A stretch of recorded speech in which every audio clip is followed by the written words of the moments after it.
org. And head on over to supertalktv.com because you'll meet my tea friends, Thomas and Hillary, who are joining us again here on Good Things. They're with Longleaf Tea Company out of Laurel, and they've been up to some good. Hey, Hillary. Hey, Thomas. Hey, Rebecca. Hey, Rebecca. How's it going? It's going well. Can you believe it's been over a year since you joined us here on Good Things?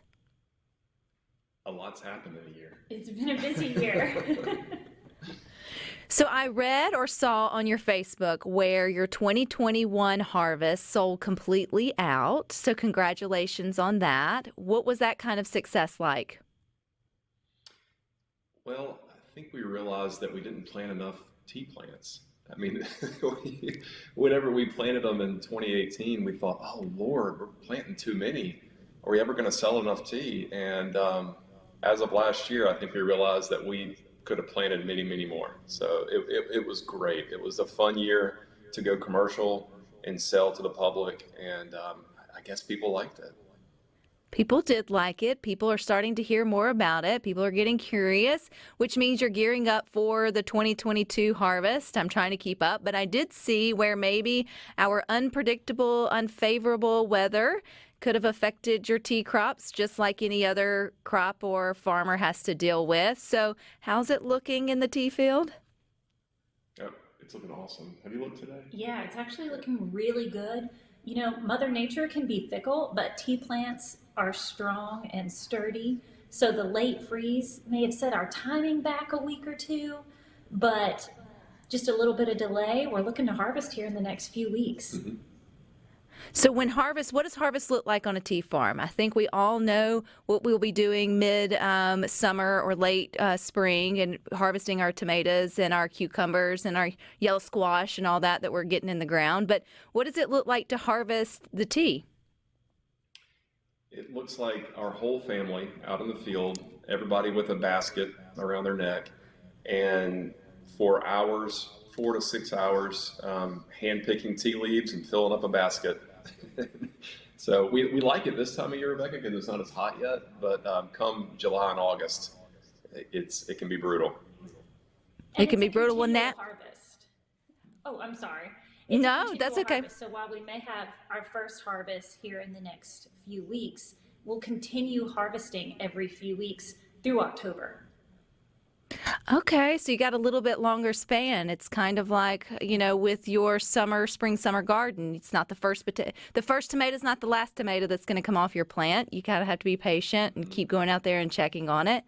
Well, I know that's exciting. Even in the hot dog days of summer, you now have a refreshing place to kick your feet back, enjoy a cup of tea, thanks to the renovations that got you on the hit show HGTV. I was sitting there watching, like many of us do in Mississippi on Sundays, but then Thomas and Hillary, you came across the screen. I was like, they're my friends. I'm so excited for them. Even though this is the first time we are meeting face to face. But walk us through it. How did that, it's a perfect fit. You're both in Laurel. I get that. But how did that come about?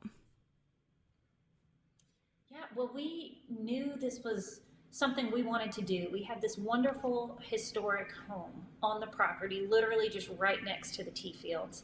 And we had big dreams for it, but they were bigger than we could handle this year. It was a huge project. It was a lot to take on, and we knew we did not have the capacity to do that on our own. And we were so lucky that Hometown was interested and willing to help us out, and it was really just such a fun project from start to finish. And stressful, I would assume, but you guys, I guess, if you follow the show's protocol, you don't really have to, or you don't get to see it, right? Like once you turn over the keys, is that true?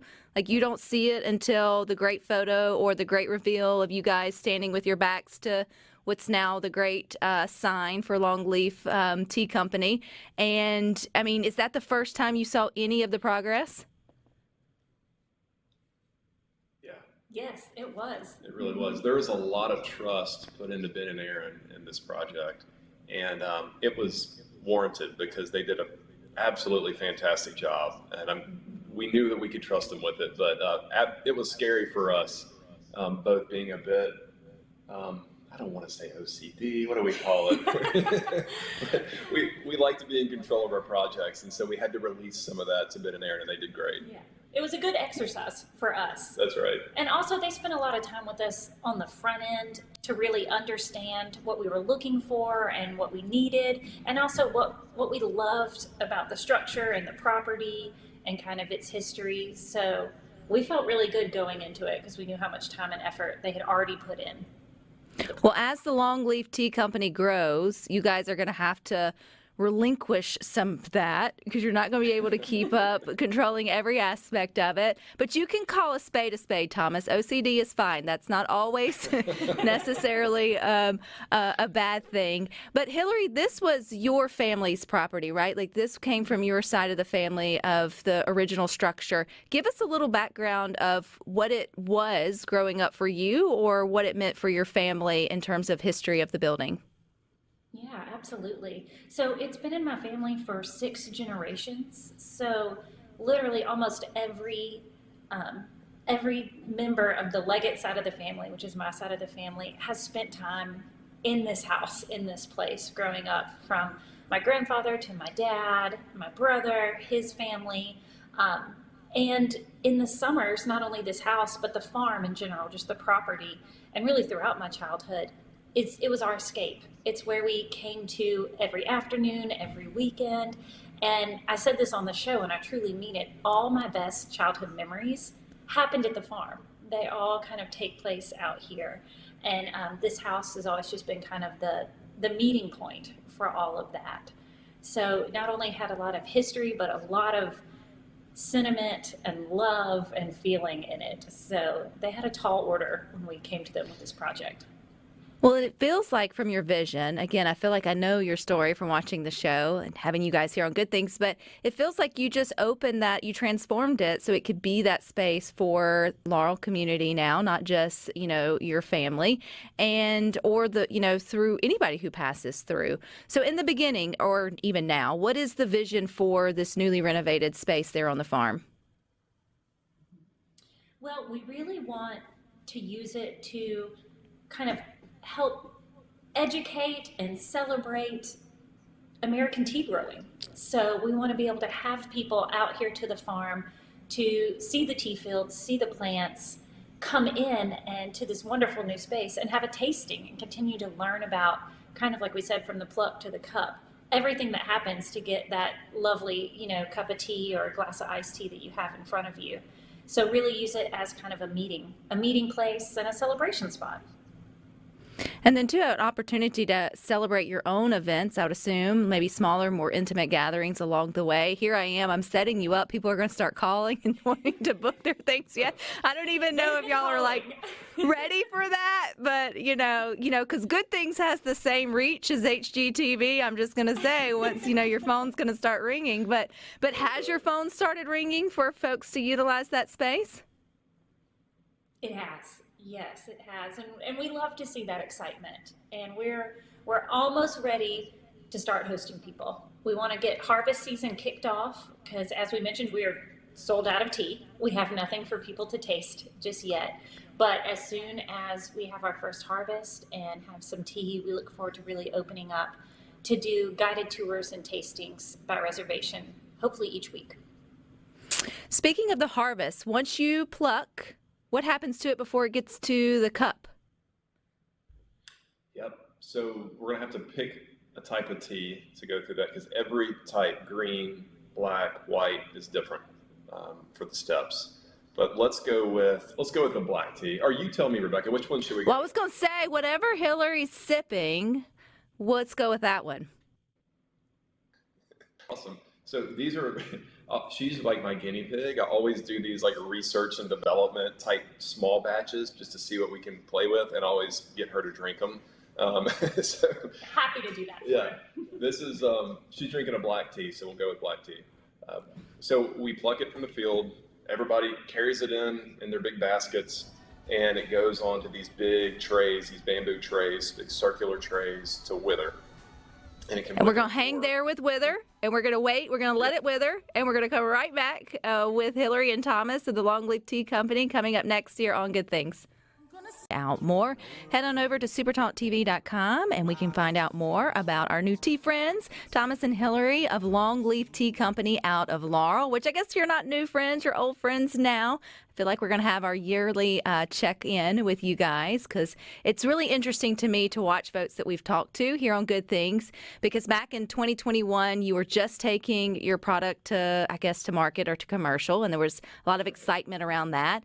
And man, a lot can happen in a year, as you guys had stated. But Thomas, you were sharing with us kind of the process. You're right on the heels of harvest season. So you're going to start picking your tea leaves between now and, you said, at the end of October. But from the pluck, there's the process before it gets to the cup. So you were sharing about the withering process. So let's start that over. I think that's really interesting. What happens once it gets plucked? That's right. So we come in to the area to process it with baskets full of fresh tea leaves.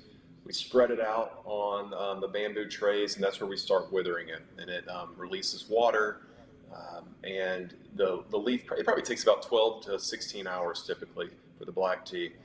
And then once it gets more pliable, kind of, what's the best word for it, after it's withered for a while? Limp, or it just, it's, yeah. And so then we put it into a roller and we roll it. And the rolling process, Rebecca, is it kind of breaks up the cell walls. It doesn't tear the leaf, but it just breaks it up and releases the oils and all the good flavor compounds.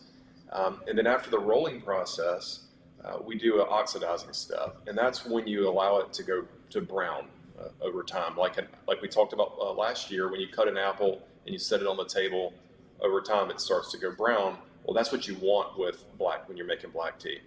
And then after that step, we dry it and we bag it, and perfecto. Perfecto. It's ready to go to market. So you mentioned you sold out last year. What does that mean? I mean, I know what that means. It means you don't have any more tea. But where were you selling your tea? Was it all like online as dry tea? Were people coming by the farm and buying it? Did you have it in boutiques within Laurel? Like, where did it go? It was 100% online sales through our website. We've had a lot of partners ask for bags to sell in their store, and we just don't have enough. Everything was sold out through our online store. So hopefully we should be producing a good bit more this year. Hopefully we'll be able to meet demand. We'll see. Demand's a good thing to have, though, right, Thomas? You'd rather have just not enough than way too much, right? That's right. How long does it take for a tea tree or bush or whatever you call it to mature to be able to make leaves? Because you mentioned, I heard you say start planting maybe in 2018. So if you are trying to continue to grow your fields or your trees, how does that process work? Yeah, it's about 3 years. So from planting the small plants to where we actually start harvesting leaf from the plant, it's 3 years. And so you're right, there's a delay. Right now we just finished planting 100 plants. We'll plant 500 plants. Yeah, It's a little more than 100. It felt like more than 100. It felt like 1,000. No. And then we'll plant another 1,000 in the fall, but none of those plants will be ready to harvest until 2024, 2025. And if I remember back to our original conversation about learning about teas here on Good Things, once the tree is there or the bush or whatever, like she's with you for a while, right? Like she's or he or I'm not sure how you name. I don't know. I see it as a she. But like it's like kind of like a blueberry bush, right? Like where you have it and then it produces every year. That's right. I mean, they have a lifespan. I mean, some are hundreds and hundreds of years. Typically, when they're in production and harvested yearly or every year, they're going to be 80 to 100 years old is their lifespan. So they'll be around for a while. She'll be around for a while. Am I right with that? Boats and trees should be she's. I mean, I like it. I think that's fair. Yeah. I think it's fair too. So these folks who are buying your tea from online, right? That's obviously the dry tea. I'm impressed with how many folks are open to, or maybe that are closet tea drinkers, because at least here in the South, it feels like the main way that we enjoy our tea is already sweet and then chilled. Maybe hot tea really hasn't caught on to our culture like in other cultures. Are you seeing a shift in that, Thomas? I think we are. I think it's, a lot of our sales, to be honest with you, were outside of Mississippi. I would say the majority of them were. And so we're seeing people all the way, California to Maine and New York were buying our teas. The ones in Mississippi, the sales in Mississippi, it was a mix. There's folks that were drinking it hot, and then some that would send us pictures and say, hey, we made it, and then we iced that big old batch of tea, and it was so good, and we added sugar to it. So, it doesn't matter. We just love that people are enjoying it. Okay, Hillary, he put you on the spot and said that you were his guinea pig or tea taster, whichever way you prefer it. Has he ever come with you and like, hey, try this concoction or whatever, and you have to be like, slowly let him down? It's happened a time or two. It has. So, our first couple of years when we were really just doing trial batches and kind of developing our process, and the way he explained it makes it sound super simple, but there really is an art to it as well. There's no set timing for withering. There's no exact length for how long you roll it. It's really a smell and a feel, and really just kind of knowing the leaves and kind of being able to sense when you need to move on to the next step. And it took us a while to dial that in, and it is something, each batch is different, kind of like a wine. Mm-hmm. And it takes some kind of, feeling it out. But there were some early times when I was very honest that it was not my favorite cup of tea. So what makes for a good cup of tea versus a not so good cup of tea? So I'll let Thomas really speak to this, but I know as far as I'm concerned, I really don't like anything that turns bitter, whether it's from the first, second, or the kind of that back end taste. I want it to taste fresh and really avoid those kind of tangy notes. Mm-hmm. I mean, the answer is that everybody has slightly different preferences, Rebecca. That's what's kind of hard about this is, whenever we're making the black teas, we work really hard to avoid the bitter astringency because Hillary obviously doesn't like it. So in certain cultures, bitter is preferred. They want their green teas to be very bitter. And so it's hard to say what makes for a good cup of tea. We can say what makes for a bad cup of tea.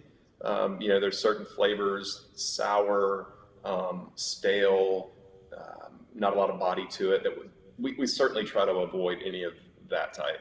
But other than that, we're going for something that can be very versatile and that a lot of different flavor palettes can enjoy it in both hot and cold. I was supposed to ask, you mentioned you have different, I guess, black and sort of green teas. Is that the only two, I guess, teas come in colors? We're learning here on Good Things, right? So That's right. Yeah, there's black tea. We do a black tea, a green tea, and a white tea. Ah, okay. So in terms of, I guess I know I've tried all three. I've had a sample of all three, not of yours, but I know that they distinctly taste different. But if you were to explain the difference between black, green, and white, what's sort of the taste profile? How's it different? Yeah, okay. I'm going to do my best here because, again, it's subjective. It's very subjective. But for me, the black tea is going to have deeper tasting notes that are going to be woody, maybe some vanilla, maybe even something kind of sweet and marshmallowy, honeysuckle, those type of sweeter and fuller notes. The green teas are going to have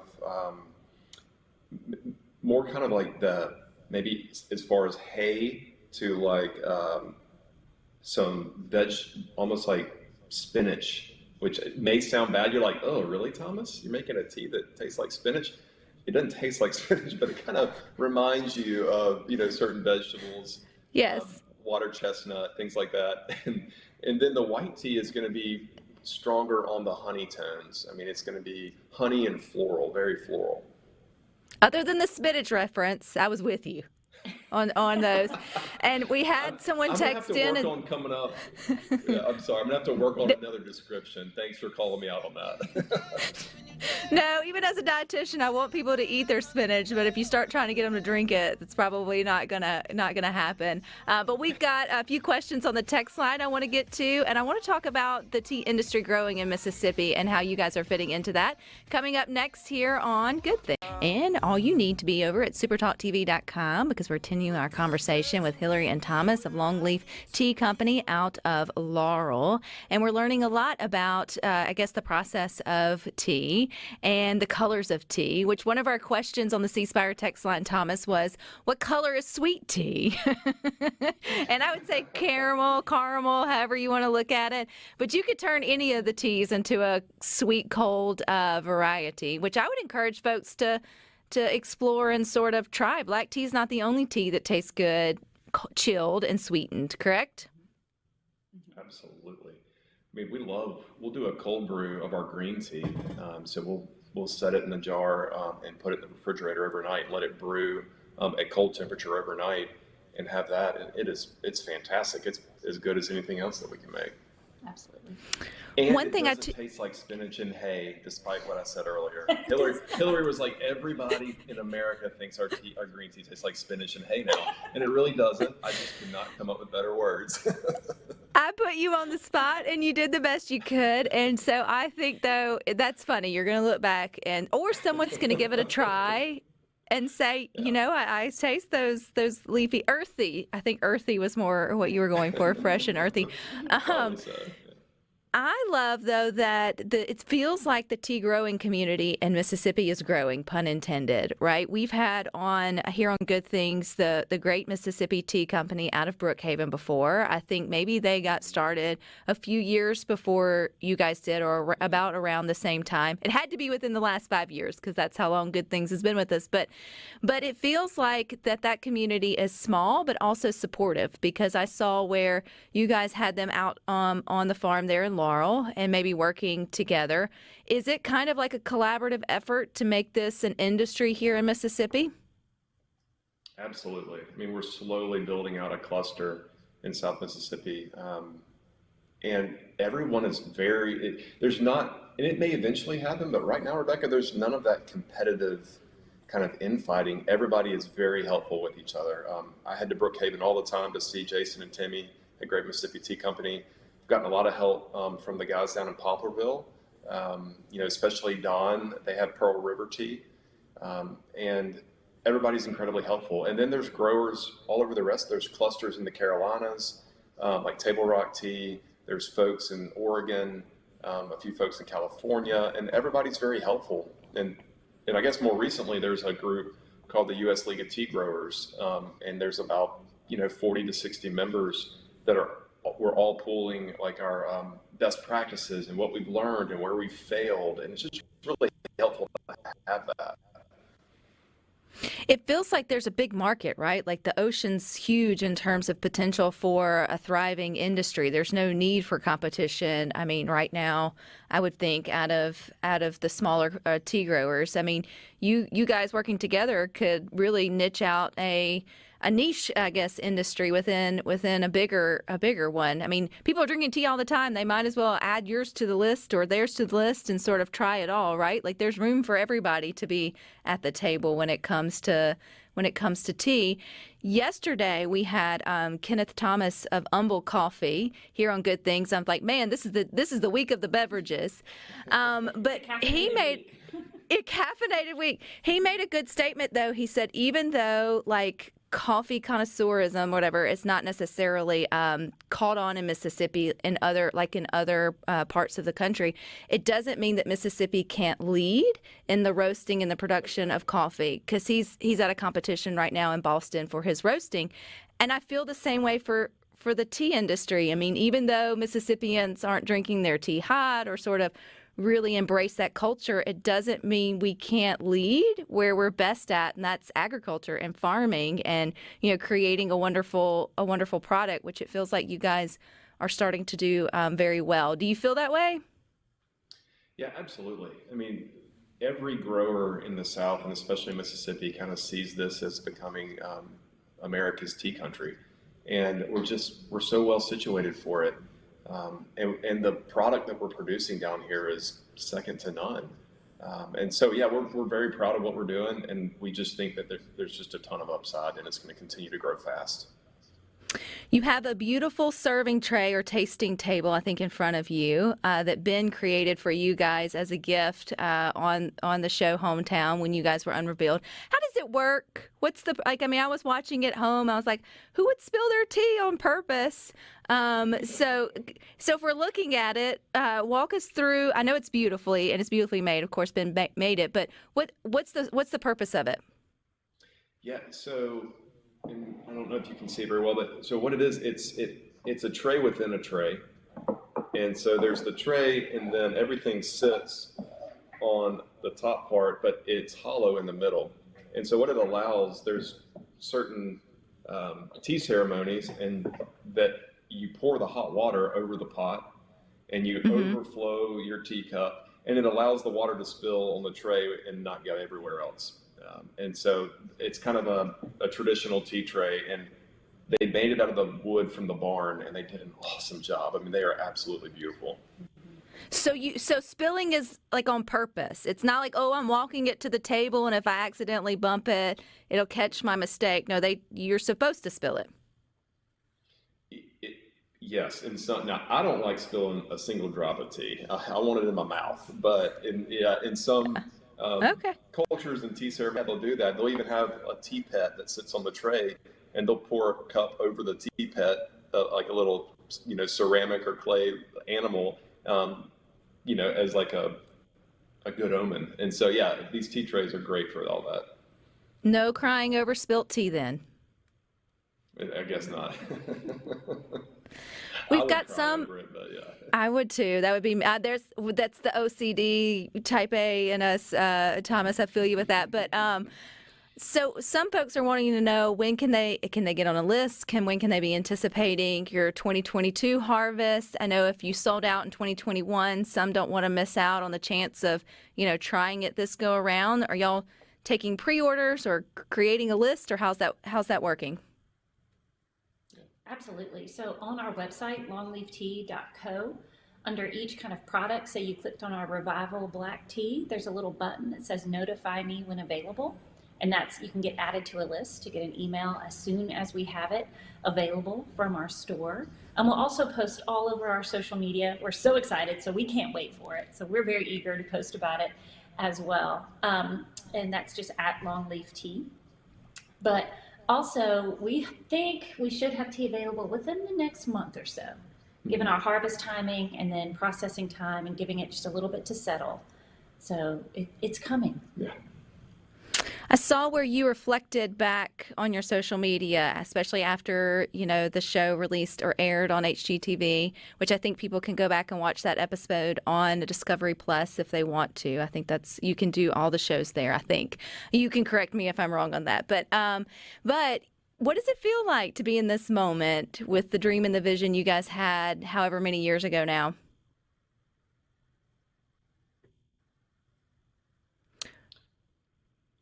Yeah, I'm sorry, you broke up a little bit, Rebecca. Oh, that's okay. I was going to say, what does it feel like to be in this moment as you reflected back on how you got started so many years ago with your dream and vision? Yeah, I would say it's hard for us to pause and soak it in sometimes. We have to force ourselves to, because all we're thinking about is getting the weeds out of the field, getting the fertilizer out, getting ready for harvest. But whenever we took a little time to pause and really reflect on it, a lot of gratitude. And then, I guess a sense of pride, but also excitement on just how far it's come in a short amount of time and then how far it has to go. What would you add to that? Exactly. I mean, just a huge feeling of thankful to have come this far, but reflecting back on kind of the journey and what all we've learned and still have yet to learn. But, thankful for what we've done so far and just really excited for where this will go from here. Well, I'm excited for you guys, and we hope to have you back, make this a yearly update from you guys, just see where y'all keep going as you plant those thousands of trees and they keep growing and they keep producing and all the things. And before you know it, we'll have a whole industry out of Mississippi for tea lovers everywhere. So I think that is the vision. I think it's happening right before our eyes. I think it's a really good thing. So I appreciate y'all's time, and we'll talk soon. Excellent. Thanks Thank so you, much, Rebecca. Rebecca. All righty. Thank you, guys.